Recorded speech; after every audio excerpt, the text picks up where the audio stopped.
Welcome to Football Conspiracies. I'm Jared Cole. And I'm Jared Rabinovich. This week's episode, the FedEx Field Curse.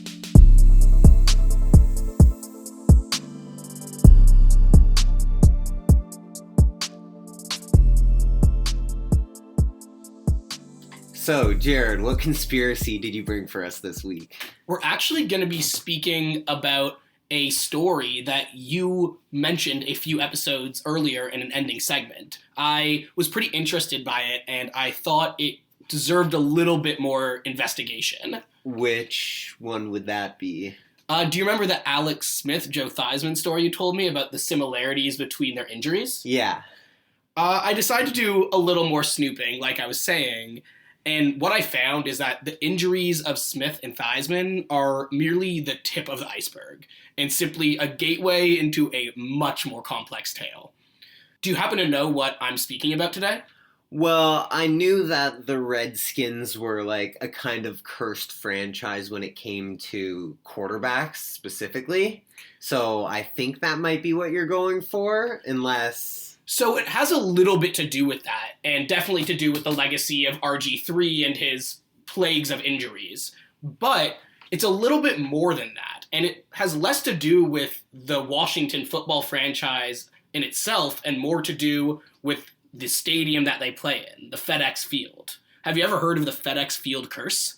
No, I have not heard of the FedEx curse. Yeah, it's a pretty notorious stadium in terms of some of the unfortunate incidents that have happened there in the past. Obviously, there's the Alex Smith and Joe Theismann story that you brought us before. And you know what? Before we get into it, how about you give the listeners a really quick recap of what happened in that tale if they didn't get a chance to listen to our last episodes? Basically, how the story goes is Joe Theismann broke his right leg, his tibia and fibula, and it was a gruesome injury. And then exactly 43 years later to the day, Alex Smith, both quarterbacks for the Washington Redskins, Alex Smith also broke his tibia and fibula, and it was a very gruesome injury as well. And there were a lot of similarities between the two. Yeah, they both got sacked relatively in the same spot on the field by defensive players with the same pedigree, and while missing offensive linemen who definitely would have stopped the injury. Yes, exactly. And like I said earlier, to those listeners who are more interested in hearing about that, please go back to our episode 3 where we dig far deeper into that. So, what if I were to tell you that these two injuries are far from the only freak injuries that have taken place in FedEx Field? Well, I guess you probably wouldn't be surprised. After all, we are speaking about football here, and as we all know, the football god's lust for blood will never be quenched. Thank you, urinating tree, for that quote. Yes, thank you. Credit where credit is due. And of course, every NFL stadium from the beginning of the league has had its own unique, tragic history of awful injuries. This sport is anything but averse to tragic injuries. Yeah, players get injured left, right, and center. I think it's like 2 or 3 players get injured on each team each game. Yes, I believe we did the math together at some point last season, and we discovered that if you step on an NFL field, there's a roughly 1 in 20 chance that you are going to leave that field injured today. Wow, that's ridiculous. Yes, it indeed is. And obviously that is less likely for some positions than others. If you're a punter, it's less likely you're walking off that field injured. But for the average lineman, that's about what it's looking like. Wow. Which is horrifying. Imagine sending your 6-year-old kids into that sport. Oh, yeah. 10-year-olds getting brain damage. Exactly. Thank you, Teddy Roosevelt. Even though there are a plethora of horrible injuries at every single NFL stadium since the beginning of time, when you begin to dig into this, there is one stadium that comes before the rest. And that is FedEx Field. So the question that must be answered today is what makes FedEx Field stand above the rest? By the end of this episode, I hope we can begin to answer the question of if FedEx Field truly deserves the cursed reputation it has been afforded. I'm nervous to hear all the different injuries. Like, I know some of them, but I can't even imagine how many if they get the label of a cursed field. Yeah, no, it's a really good question, and honestly, I think the answer is going to be a little bit more compelling than you're expecting right now. So, before I give you my take on this theory, I have this TikTok here that I'll show you that I think actually does a very, very good job of summarizing the findings that proponents of this theory are reporting as fact, basis, or evidence for their belief in this curse. Okay. Is FedEx Field cursed?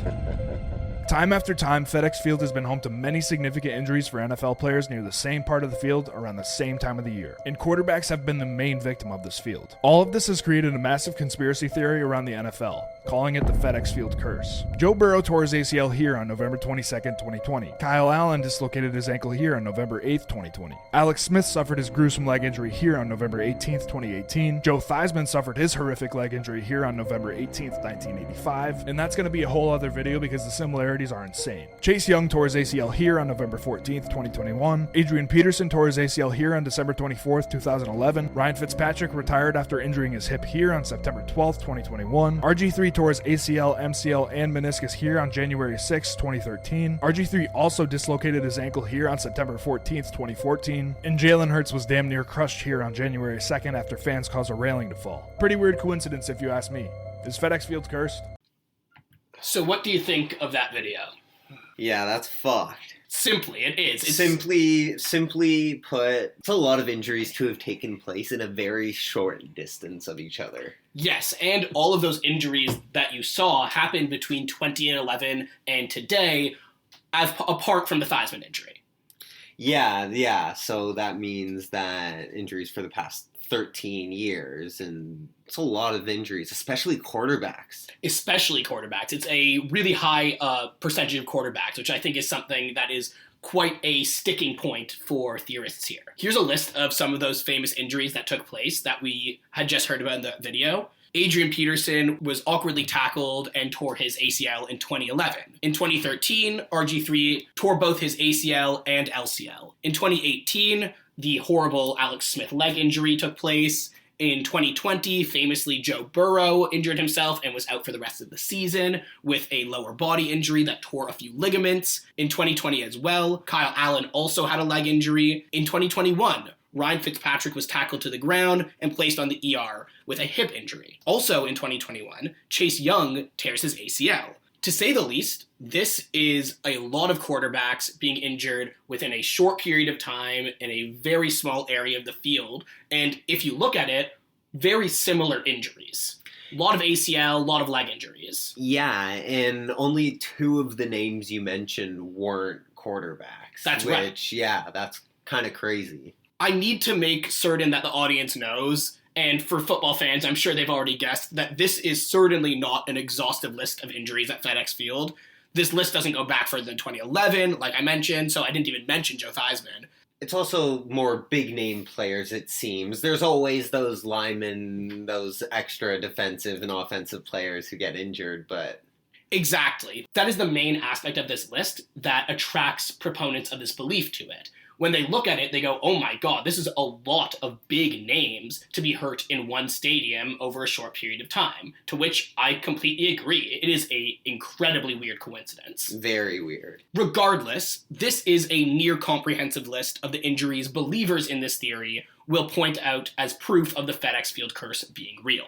At this point, listeners may be asking themselves the question of why they should care if 7 people suffered injuries at the stadium over the course of nearly a decade. I concede, this is not uncommon for an NFL field.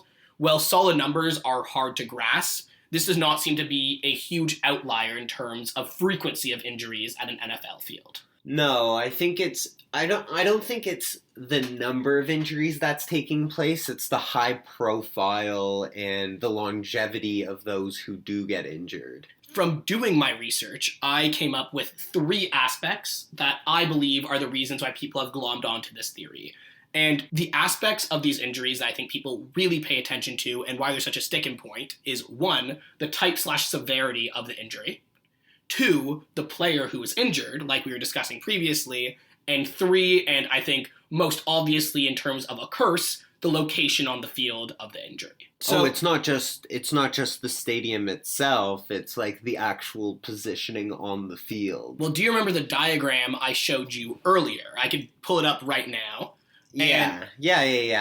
For those listeners who are still a little bit confused about what we're speaking about, I encourage you to go onto our Twitter right now at FB Conspiracies, where we post all images spoken about during our episodes. And you can see this graphic that we have largely a lot of the evidence of this episode based on. To summarize what you were saying before, this is not just about the field it was playing in. As you can tell by this graphic, it happened in a shockingly small portion of the field. Yeah, wow. But that's all within 30, 40 yards of each other. Oh, absolutely. From the focal point of it, not even that big. It's pretty crazy. For the reasons I'm about to get into, we're about to see why people have attached themselves to these three aspects so closely, and we'll get back into the location of the field in just a moment. First, we're going to start with the type/severity of the injuries. As I mentioned briefly before, of the noted injuries, 4 are ACL tears, all of which were severe tears. Another 4, if you include the Joe Theismann injury, were horrific leg injuries. In the case of Alex Smith, it was almost fatal. There was also the leg injury of Marco Asensio, who was a player on Real Madrid, and this took place during the 2019 International Champions Cup, where the game was played at FedEx Field. And it was very similar, a horrible leg injury where he was caught on the turf, and it really, really injured him. It was not a light injury, and it was quite remembered in the lore of this Champions Cup season. Not only do they mess with football players, but they mess with football players. While this is all, statistically speaking, kind of wild, it's not terribly outlandish for all these injuries to take place on the same field over a span of multiple decades. Additionally, the similarities in terms of the injuries likely has a more benign explanation than some of these believers would like you to believe, and we'll dig a bit more into that later. Now let's move on to the next aspect, which is the players who were injured. This is the part of the theory that I believe has garnered the most attention. And it's simply just how notable these players are. Every single one of them are very large names from the past 10 years of football, unforgettable people who any avid football fan would know, remember, and likely remembers this injury specifically. Yeah, I mean, you have super young, high draft pick players like Chase Young, and you have classic journeymen like Ryan Fitzpatrick, and his career happened to end on FedEx Field. It's literally the whole gauntlet of players. You're missing almost no type of notable player. They're all represented here. It's obvious how this causes suspicion. I'm not trying to write that off. It's pretty suspicious that players as notable as this have been injured in such similar ways in the same part of the field. But in terms of the players being injured, who they are specifically, I cannot think of a single logical way to connect all the injuries through this variable. The only way I can would be through some preordained plot arranged by some nefarious power, but there's obviously no evidence of this. Most believers just chalk it up to the fact that it's a curse, and curses don't need something to explain them away. They don't have to be based in fact. They're a curse simply because they're a curse. We went over this in one of my post segments about how curses might just be created by fans who are a little disappointed. I would say so. It seems like a bit of cognitive dissonance a lot of people use in order to make the constant loss of their team a little bit easier to take down. It's not my fault. It's not their fault even. Yeah. It's the curse's fault. It's the curse's fault. There's nothing no one could have done. Exactly. And you don't have to blame your favorite players anymore. You don't have to blame your franchise. And on to the third aspect, and probably the most suspicious aspect of the theory, at least in my opinion. And this is the location of the injuries on the field. It's at this time that I encourage listeners who still have not had a chance to go on our Twitter at FB Conspiracies to do so now and take a chance to look at the graphic that we'll be speaking about for the next small portion of this episode. Before speaking about this further, I do think it's interesting to point out that Joe Theismann's injury is not generally included in these diagrams, even though it would do nothing but bolster the curse's case. Perhaps this is because the data is considered too old to be worthwhile, or perhaps it's because the creator of this graphic could not be bothered to do research spanning before 2011, but either way, I digress. I can tell you why. You can tell me why. I can tell you why. Ooh. Because it was at a different field. What do you mean it was at a different field? Both the injuries took place in Washington, D.C., but the Washington Redskins weren't playing in FedEx Field in 1985. I can't believe I didn't put that together. We're going to be getting into that later in this episode. You're right. It only opened in 97. Exactly. So that's why it's not counted towards the FedEx curse, probably. No, you're right. It's not part of the FedEx Field curse. There you go. Thank you for pointing that out. You're welcome. I Happy to help. apologize to any confusion that was caused by these inconsistencies. It is indeed true that all these injuries happened in the same general area of the field. And I agree that is obviously suspicious.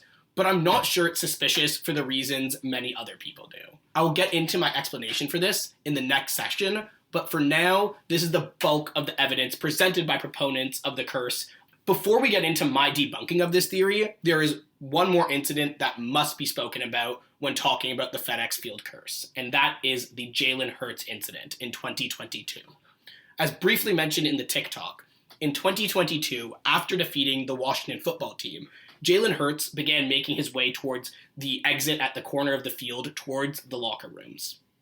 When entering the doorway, fans who were leaning over the railing to attract Jalen Hurts' attention accidentally broke the railing, and it came tumbling down along with many of the fans onto the field, nearly crushing Jalen Hurts. While no one was seriously injured, this incident became immediately emblematic for all those fans who have been claiming the field has been cursed for so many years. Do you think this makes the curse theory more compelling? I'm just wondering what your take is. 100% it makes it more compelling, because it's not just the field that's cursed, it's actually the stadium. Like, the stadium itself is cursed. And I agree, it makes it seem more like the stadium is cursed, like you were saying. Yeah, exactly. It's not the Redskins. All players are being injured on the Redskins and their opposing players' teams. It's called FedEx Field, right? Exactly. The actual stadium is called FedEx Field. Mm-hmm. So people were looking at it literally, and they were like, oh, FedEx Field, and it's not just the field. Exactly. No one was calling it a Redskins curse. Everyone knows the Redskins suck because they suck. It's not a curse. And just one more small thing that absolutely needs to be mentioned before the debunking section of this, which is a quick note on who created this theory. I was completely unable to track down who started this, but I did find a couple people accrediting the graphic that we will be posting to @NFL_memes on Twitter. Classic. The bane of this podcast. Well, I have absolutely no proof other than these accreditations by other people. @NFL_memes, I just want to say, if you did this one and the Super Bowl logo conspiracy, you're crushing it, man. Wild stuff. Love to see it. Keep doing what you're doing. Yes, we're probably your biggest fans. Absolutely. And now that I've teased you guys so long about my debunking section, let's move on to part 2, the not so compelling truth. So, as the listeners may have begun noticing in the first handful of episodes of this podcast, I'm not particularly sympathetic to many of the theories we have been covering, and this one is absolutely no exception. But the good news is that for this one, I think I can provide a very credible case as to why these injuries have been caused, whereas sometimes I'm merely speculating as to why something is not the truth. First, let's begin with debunking the fan explanations. Usually, I would dedicate quite a bit of time to this section, but for this theory, I don't feel it's particularly necessary to. Before I get into it, I just want to ask you, as someone who's a little more sympathetic to the idea of sports curses than me, do you have any theories as to what caused this? Well, I mean, it's not like the Bills, who are built on an ancient burial site, so you don't have that going for them. Honestly, I think that their curse is management not putting money into having a real grass field and not putting money into refurbishing the stadium so that the fencing rails don't fall. But, I mean, it is a curse because they can't get rid of it. I think you're onto something, J. Cole. It's a management curse. Exactly. And my big issue is that proponents of this theory do little, if any, work to prove it real, because they have already accepted that sports curses exist. And further than that, they are targeting onto people who feel the same way. Because of this dynamic, the people arguing in favor of this don't need to do any legwork in terms of providing evidence. Instead, they're able to lay out the theory and act as though the mere fact that there were pieces of evidence act as proof enough. This is the case with many other conspiracy theories too, both related and unrelated to the NFL, and is part of the reason why some people may be more susceptible to conspiracies than others. if you're predisposed to believe this sort of thing, the legwork required to get you to buy a new theory is substantially decreased. It's like when you watch something and the villain is trying to put the idea into your mind without outright telling you it, so then you think, oh, I'm such a genius that I came up with this. It's basically the exact same thing, like, this person was injured, this person was injured, this person was injured.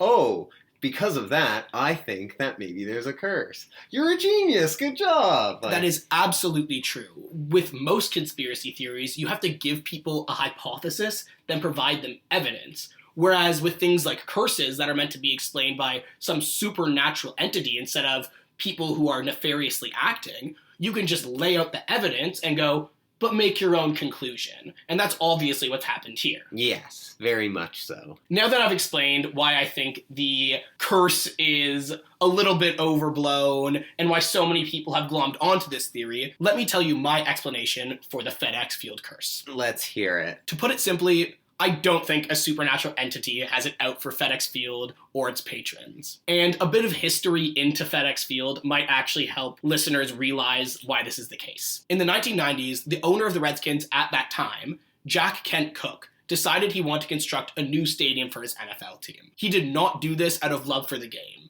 Famously, he did this because he knew that a new stadium, one with larger capacity, would provide far more opportunity for raising the profit of his NFL team. Makes sense.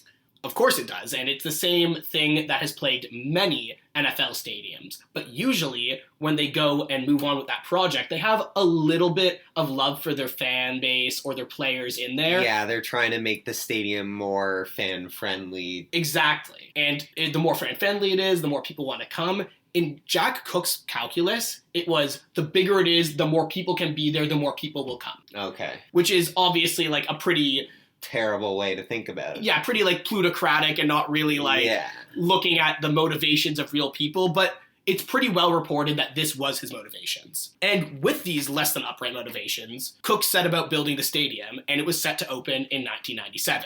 Jack Cooke actually passed away a few months before the construction was completed and was never able to see the new stadium or reap the rewards of its extra profit. Nice.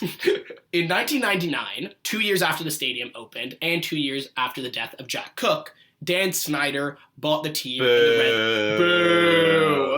Dan Snyder bought the team and the Redskins stadium. Dan Snyder, who was the owner of the Redskins or the Washington Commanders up until last year, 2023, and good riddance to him. I'm sure all NFL fans could agree. Later in the same year, he sold the naming rights. This is when the field received the moniker FedEx Field. With all this being said, it must be noted that from the stadium's inauguration, fans far preferred the defunct RFK Stadium, which was the previous home of the Redskins. In the years to come, many scandals began to come out about FedEx Field, and here is a non-exhaustive list of those. The first one, and this was immediately obvious upon its opening and one of the largest complaints of Commanders fans to this day, is that the closest metro station is about a mile from the stadium. This is a problem with a lot of stadiums. I know your Ottawa Senators have a similar problem. Yeah, but Ottawa at least has a bus station like right outside the stadium. Yes. Which, I mean, it's not great, but at least it's something. It doesn't even have that.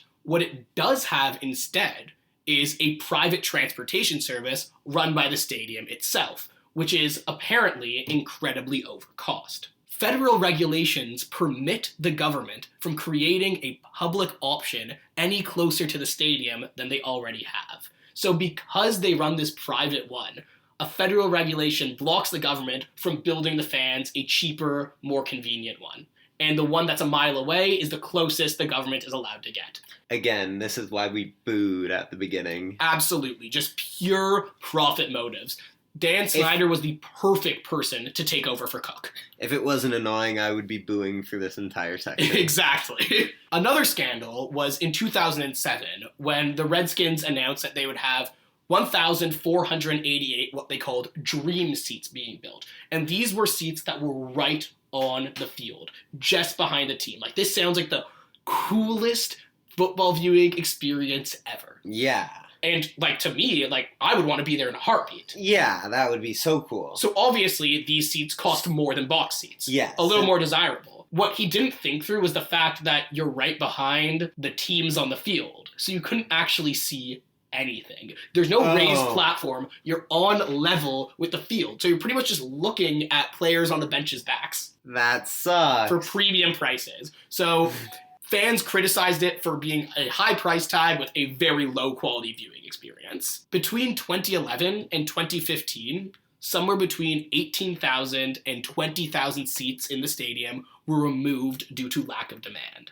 At some point, it held almost 90,000 people, and that had been reduced by 20,000.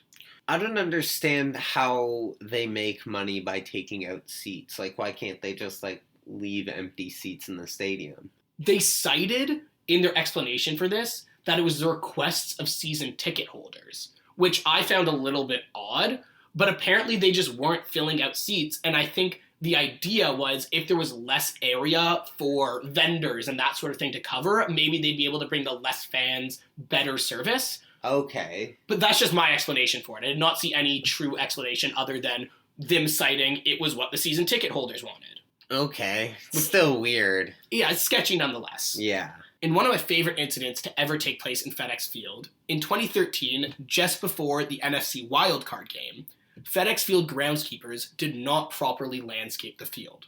Instead, they decided to throw grass on top of the field and spray painted it green. After about 15 minutes of gameplay, the whole field had essentially become a field of mud. Yeah, I mean, why wouldn't you spend money on a decent grounds crew? Yeah, you only have a multi-billion-dollar franchise on your hand and one of the richest men in America leading the team. Yeah, exactly. Why spend the money? Exactly. Your fans would hate that. They'd way rather shitty experiences at their games. Another story, I'm not sure if you remember this one, I vaguely recall it when it happened, was in 2021, leaks began pouring out at the stadium onto fans. It was reported as a quote-unquote mysterious liquid by the fans. Ew. Washington, the city, later claimed that it was simply excess rainwater, but obviously some fans remained skeptical of that explanation. Yeah, I mean, why wouldn't they be? Yeah, a mysterious liquid dropping on you from a stadium that's notoriously disgusting. You never know. Never know. And the last incident is obviously the 2022 Jalen Hurts incident where the fans fell on him because of a poorly constructed gate that absolutely should have never bowed under the weight of those fans, no matter how much harder they're pushing on that. And just a quote from an article I read on that incident, because I think it's fairly illuminating as to how the NFL responded to this incident. In the immediate aftermath, according to several witnesses, team staff did not show, care for, or call medical attention for the fans who fell, but yelled, quote-unquote, "Get the F off the field." That is the experience of going to FedEx Field as an NFL fan. Oh, that's lovely. Incredibly. So, if you weren't aware, they actually rank all the NFL stadiums. USA Today does a comprehensive survey where they look over general conditions, fan satisfaction, and even beer prices. And can you guess, of the 30 stadiums, where FedEx Field rated? 31.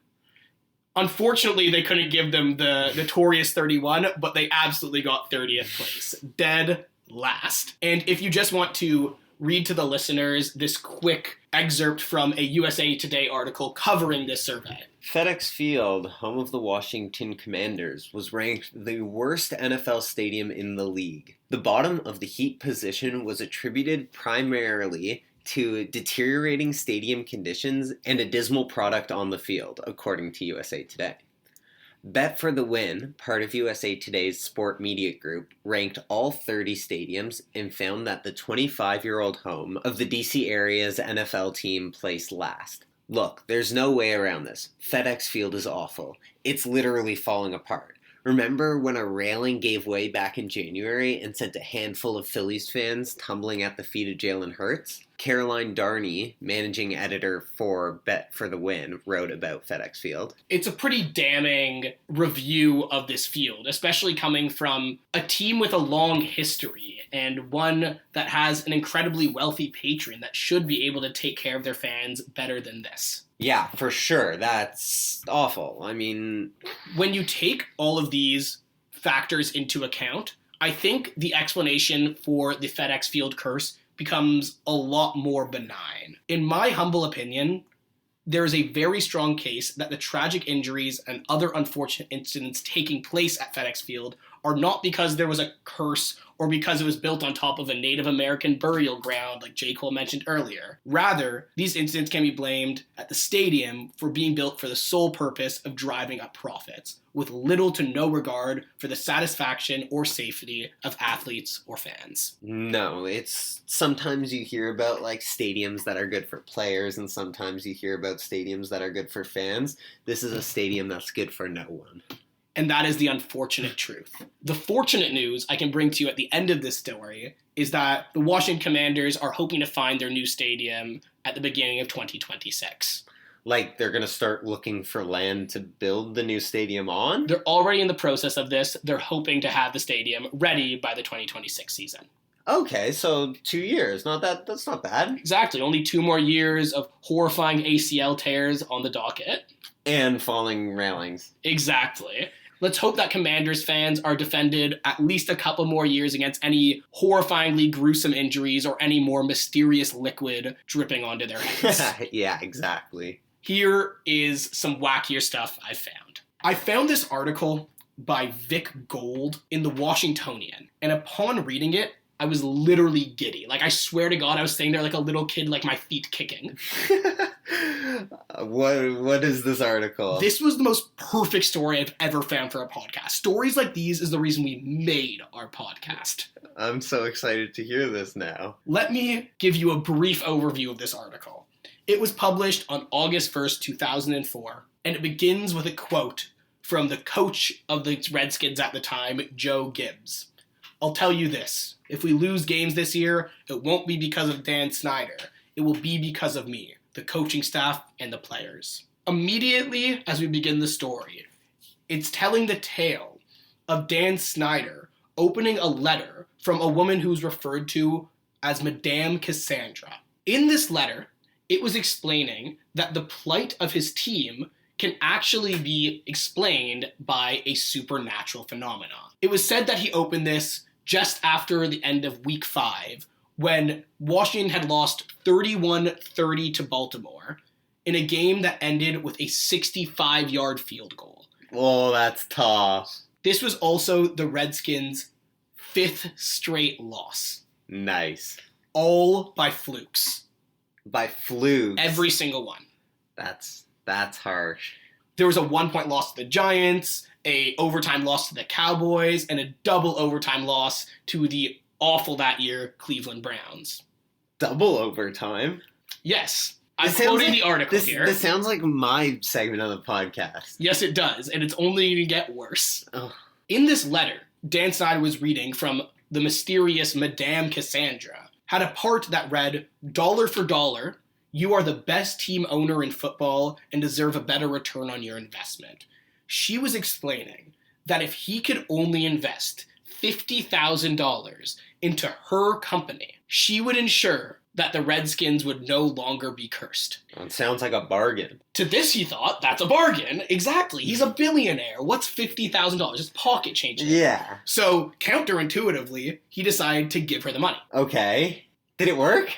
Let's get into it. I'm excited hearing this story. Like, I want to know what happened. Like, no wonder you were so excited when you found it. I'm telling you, it only gets a little bit crazier. After paying the $50,000, Madame Cassandra informed Snyder of the fact that his field was built on an ancient burial ground and that this was the reason that they were losing games. So he was wondering how she had possibly any way to fix this problem. You can't just change the field that they're playing on. And this is when weatherman Bob Ryan forecasted what would be the worst tornado to hit southern Maryland in over half a century. They would no longer be able to play their game at FedEx Field. It would have to be moved to the defunct field, RFK Stadium. Whoa. Maybe that worked.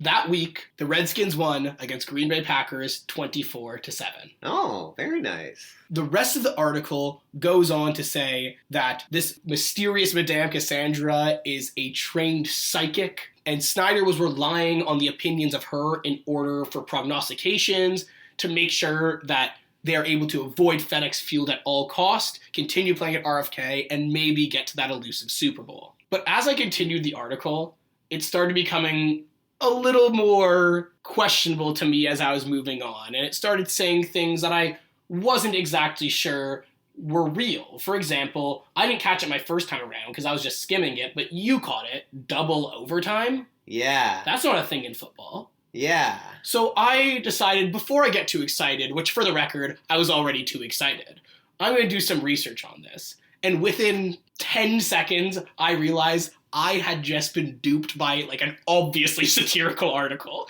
It has no truth to it. The Redskins never played in RFK Stadium after it was closed. The score at the beginning of the game didn't even happen. The 31-30 where they lost to Baltimore, they actually lost that game like 20-7 or something like that. Like, it wasn't even close. Oh. Yeah, so I know. You like, get the Dan Snyder boo. I know, this is like the biggest rug pull I could have possibly pulled on the listeners, but I couldn't not include this article in the some wackier stuff section, because this is truly some wacky stuff. You guys can now see why I was reticent to include this in the actual body of the episode, but I hope you and the listeners can understand why this was a story that must be told. Yeah, while you were telling the story, I got really excited, and then you said it was fake, and now I understand what I've done to you. Exactly. It's a little disappointing, and I hope I didn't disappoint the fans too much, but in the near future, there will be some more discussions of psychic involvement in the NFL, so stay tuned for that.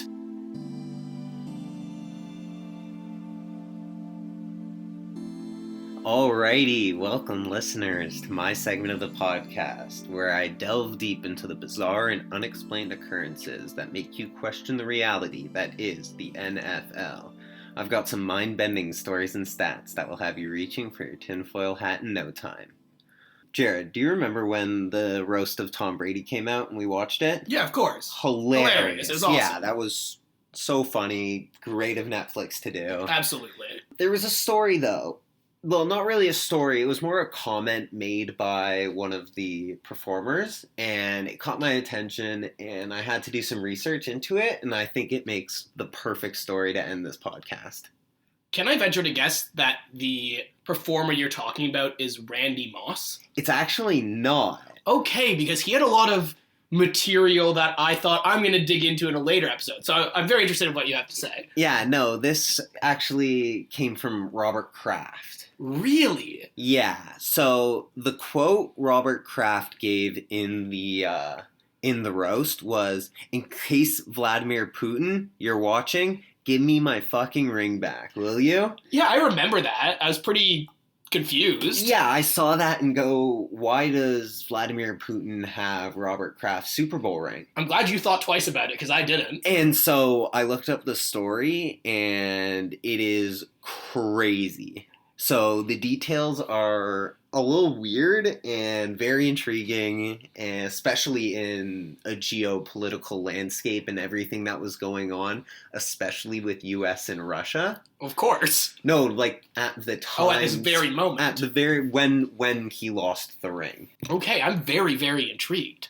So we're gonna go all the way back to 2005. Okay. The Patriots just won Super Bowl 39 against the Eagles. Robert Kraft, the owner of the Patriots, was part of a delegation along with media mogul Rupert Murdoch. Like Fox News' Rupert Murdoch. Yes, okay. Media mogul. Yeah. So they were part of a delegation on their way to Russia to stimulate commerce between the United States and Russia. This notable group found themselves at Konstanovsky Palace near St. Petersburg, attending a press conference with none other than Vladimir Putin. Vladdy himself.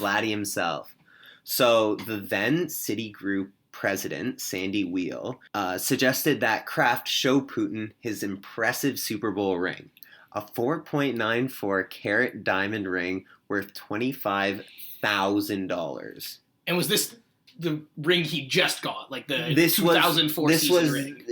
Yes, he had just gotten this ring too. He took out the ring and he handed it to Putin at the suggestion of Wheel, who thought it would be a good idea to show the president. Like, Sure, a good photo op. yeah, exactly. Show him your ring.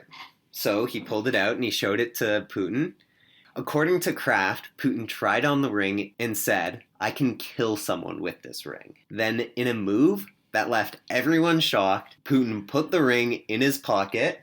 3 KGB agents quickly surrounded him, and all of them walked out of the room. That is flabbergasting. So, at the time, Kraft publicly stated that he had given the ring as a gift.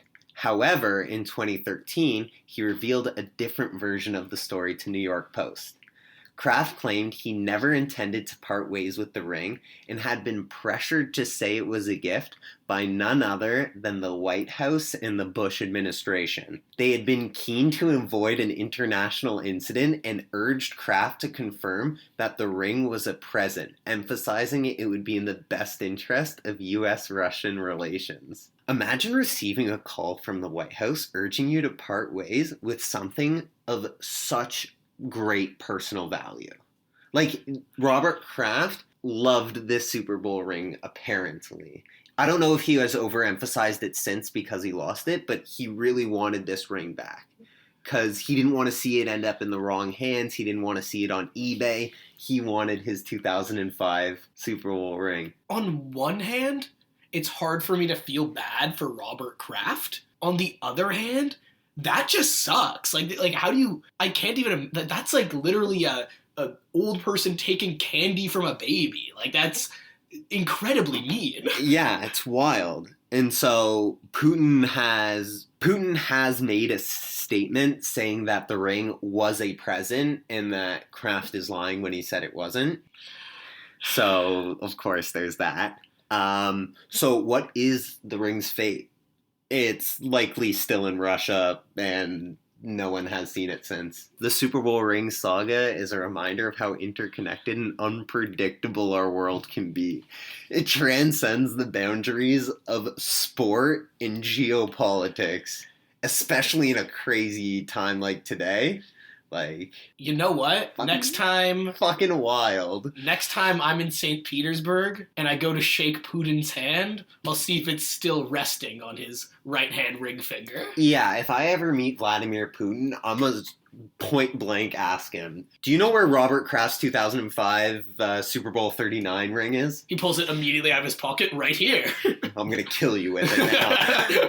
Fucking crazy. That is a awesome story. Yeah, so one line at a Tom Brady roast and a 3-hour comedy special, and now you get a 5-minute post-podcast story.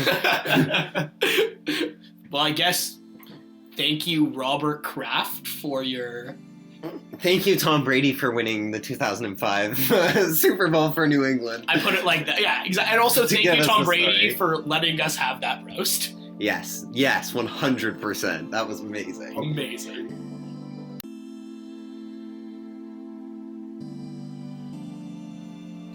Thank you for listening to this week's episode. You can find us on Twitter/X at FB Conspiracies, where we will post all the graphics we spoke about during this episode. You can also reach us by email using fbconspiracies@gmail.com. A special thanks to Blaze for the intro and outro music. If you enjoyed, consider leaving a review. Join us next week for more football conspiracies.